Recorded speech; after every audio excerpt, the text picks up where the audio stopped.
నీళ్ళు కింద పడాలిగా ఎవరి కింద ఎక్కువ పడతారో వాళ్ళకి ఇచ్చేస్తుంటారు కింద కింద పడ్డ నీళ్ళంతా కింద పడాలా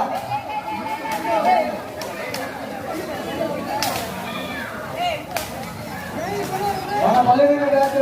ఆడతారు